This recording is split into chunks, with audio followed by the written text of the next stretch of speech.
राजनीति, आंदोलन, किसान, करप्शन, गरीबी, इन सभी मुद्दों पर आवाज उठाएगा अब तक न्यूज इंडिया। सत्ता के आगे जब भी सवाल कमजोर पड़ने लग जाए तो सवाल उठाने पड़ते हैं। बोल के लफ्ज आजाद है तेरे, बोल के सच जिंदा है अब तक। अगर हम असेंबली इलेक्शन हारे हैं, आज हमारे पास एमएलए शिप भी नहीं है, आज हमारे पास कॉरपोरेशन भी नहीं है। अगर शेख रशीद साहब के कामों को आगे बढ़ाना है, अगर उनकी सोच को आगे बढ़ाना है, अगर गरीबों को साथ लेकर चलना है, सबको साथ लेकर चलना है, तो आज हमको इस मौके पर आज हमको ये तय करना है, यहां से उठने के बाद ये तय करके उठना है, ये मिशन लेकर हमको उठना है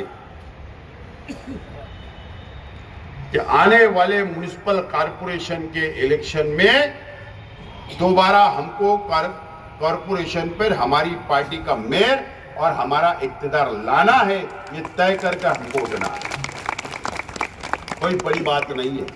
हौसला रखो। असेंबली में हारा, मेरा जुमला था इलेक्शन हारा हिम्मत नहीं। आज भी हमारे अंदर हिम्मत है, आज भी हमारे अंदर ताकत है। अगर कोई लोग हमारे खिलाफ इत्तेहाद कर रहे होंगे, प्लानिंग कर रहे होंगे, ताकत के साथ अगर हमारे सामने प्लानिंग कर रहे होंगे, तो एक बात याद रखना, मैं मीडिया के सामने ये बात बोल रहा हूं, मीडिया के सामने ये बात बोल रहा हूं, वो लोग अगर एक हो रहे होंगे तो वो लोग शहर के डेवलप के नाम पर एक नहीं हो रहे, वो शेख आसिफ को हराने के लिए एक हो रही। बात याद है, उनका मकसद शहर की तामीर और तरक्की नहीं है, उनका मकसद है शेख आसिफ को रोकना है। शेख आसिफ रुक जाएगा तो पीछे की लाइन पूरी रुक जाएगी, ये काफिला रुक जाएगा। यह मकसद असल है। ये काफिला रोकना चाहते हैं, तुम्हारे सफर को रोकना चाहते हैं, यह आपको समझना है। और उसके बाद हमको एक नए हौसले के साथ हम लोगों को आगे बढ़ना है। अभी तक हमने तो इलेक्शन की शुरुआत कहां की? हमने इलेक्शन की कहां शुरुआत की? हम तो अभी फील्डिंग सजा रहे हैं। फील्डिंग एकदम पूरी सज जावे और इलेक्शन कमिश्नर इलेक्शन डिक्लेयर कर देवे, उसके बाद तो हमारे उम्मीदवार तो किसी से भी हाथ मिलाने के लिए तैयार है और कुश्ती लड़ने के लिए तैयार रहेंगे। हम पीछे हटने उठने वाले नहीं हैं। लेकिन एक बात जरूर बोलना चाहता हूं, जैनुद्दीन बीए साहब ने कहा, कभी कभी मैं भी अकेले में सोचता हूं कि मेरे अंदर इतनी सलाहियत कहां से आ गई। लेकिन हालात, वक्त सब सिखा देते हैं। कोई जन्म से लीडर बन के नहीं आता, कोई जन्म से डॉक्टर बन के नहीं आता, उसको दुनिया में आने के बाद ही सीखना पड़ता है। और हालात और वक्त सब सिखा देते हैं। कैसे भी हालात आए, ये 2 साल के अंदर बहुत हालात मेरे ऊपर, मेरे परिवार के ऊपर, मेरे साथियों के ऊपर आए, लेकिन हम हर हालात से हमने मुकाबला किया और हम आगे बढ़े। जाहिर सी बात है कि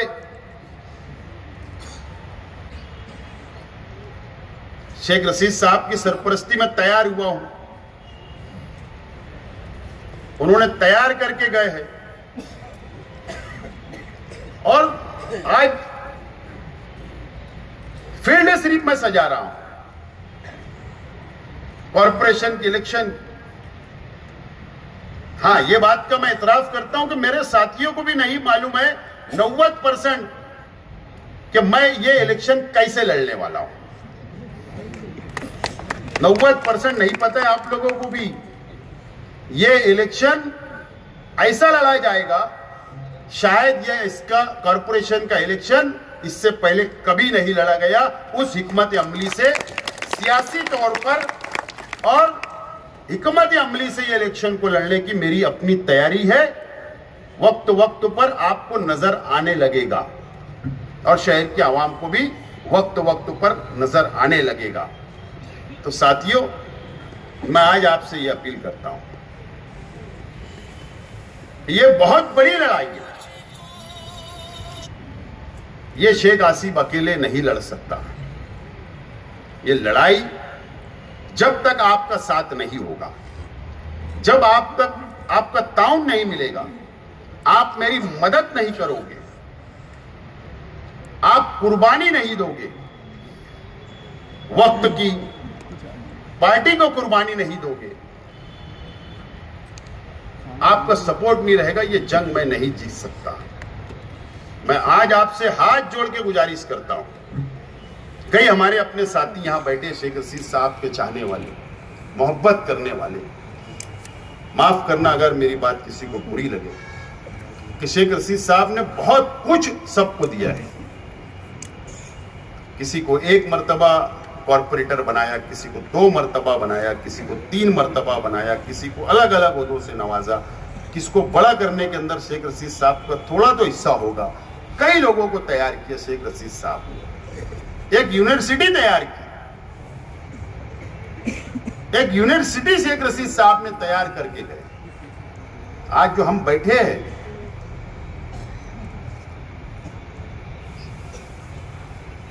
अगर आप कुर्बानी नहीं दोगे, अगर शेख रशीद साहब के फोटो के नीचे अगर हम बैठे हैं, अगर उनके साए में बैठे हैं, तो आपको थोड़ी कुर्बानी देना पड़ेगी। कुर्बानी 1 मर्तबा दो, कल तुम्हारा होगा, और कल जब तुम्हारा होगा तो आइंदा भी 4 साल तुम्हारा होगा। और उसका जब दरख्त ये सायादार हो जाएगा तो जाहिर सी बात है छांव तो सबको मिलने वाली है। अगर वो दरख्त ही कट जाएगा, ये दरख्त ही सूख जाएगा तो साया ही नहीं देगा। ये वक्त है, ये वक्त का अहमियत आप लोगों को समझना पड़ेगी। और जब जाकर हम ये शहर को बचा सकते हैं, जब जाकर हम ये शहर को बचा सकते हैं। लड़ना है और जीतना है, ये तय करना पड़ेगा।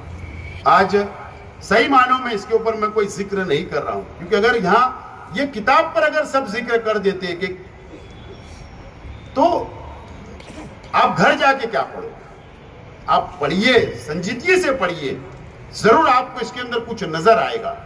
जरूर आप कि कैसे लीडर की क़यादत हमको मिली थी, शेख रशीद साहब क्या शख्सियत है, इस तमाम ही बातें इसके अंदर मौजूद है।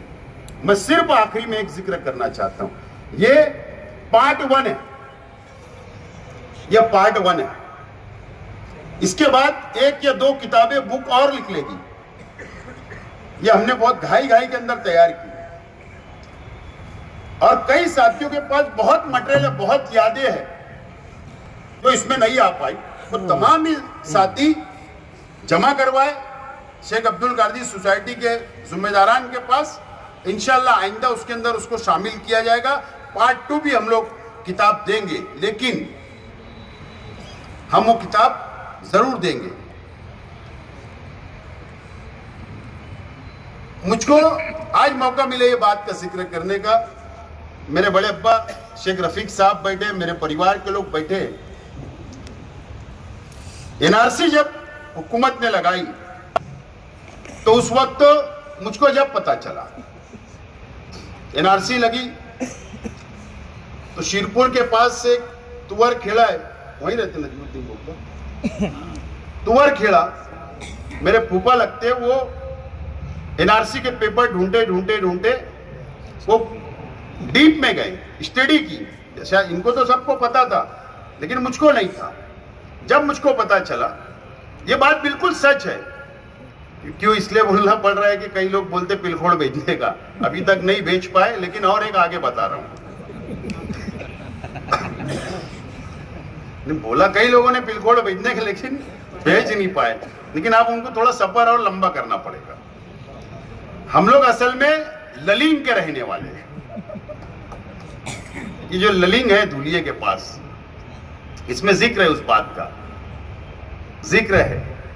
तो हम लोग असल में ललिंग के रहने वाले हैं,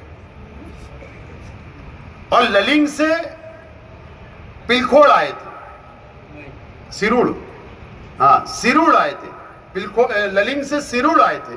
ये सिरुड़ फाटा है ना, 40 गांव, धुलिया 40 गांव के रोड पर बीच में, बोरकुंड के पास से आगे सिरुड़, और सिरुड़ से पिलखोड़ आए, और पिलखोड़ से मालेगांव आए। लेकिन इसके अंदर एक बात का जिक्र है कि हम ललिंग, हमारे पुरखे क्यों आए थे। तो असल में ललिंग एक किला है, जैसे यहां का एक किला है तो वो एक किला है, और किले की हिफाजत करने के लिए या वहां पर मजदूरी करने के लिए आमतौर पर अरब कंट्री के लोगों को बुलाया जाता था। ऐसा ही है ना सर, अरब कंट्री के लोगों को बुलाया जाता था। लेकिन हम लोग उसकी डीप में जा रहे हैं कि ललिंग से पहले हम लोग कहां के थे। मैं वो थोड़ा, हम डीप में जाके थोड़ा वक्त इलेक्शन के बाद मिलेगा तो मैं तहकीकात करता हूं, फिर इंशाल्लाह आपको आगे बताया जाएगा। बहरहाल हम लोग ललिंग, और ललिंग से सिरुड़, और सिरुड़ से पिलखोड़, और पिलखोड़ से मालेगांव, ये हमारा सफर है। और फिर यहां से हमारा सफर अभी यहां तक पहुंचा है।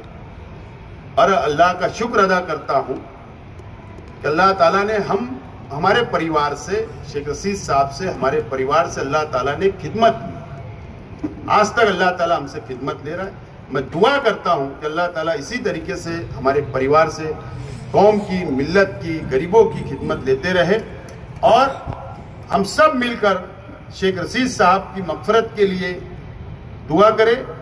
अल्लाह ताला उन्हें जन्नतुल फिरदौस में आला से आला मुकाम अता फरमाए। और मेरी बात जाने अनजाने में अगर कोई गलती हुई हो गई तो मैं माफ़ी चाहता हूँ, माजरत चाहता हूँ। आप लोग इस प्रोग्राम में आए, कामयाब किया। ये अपील करता हूँ कि बुक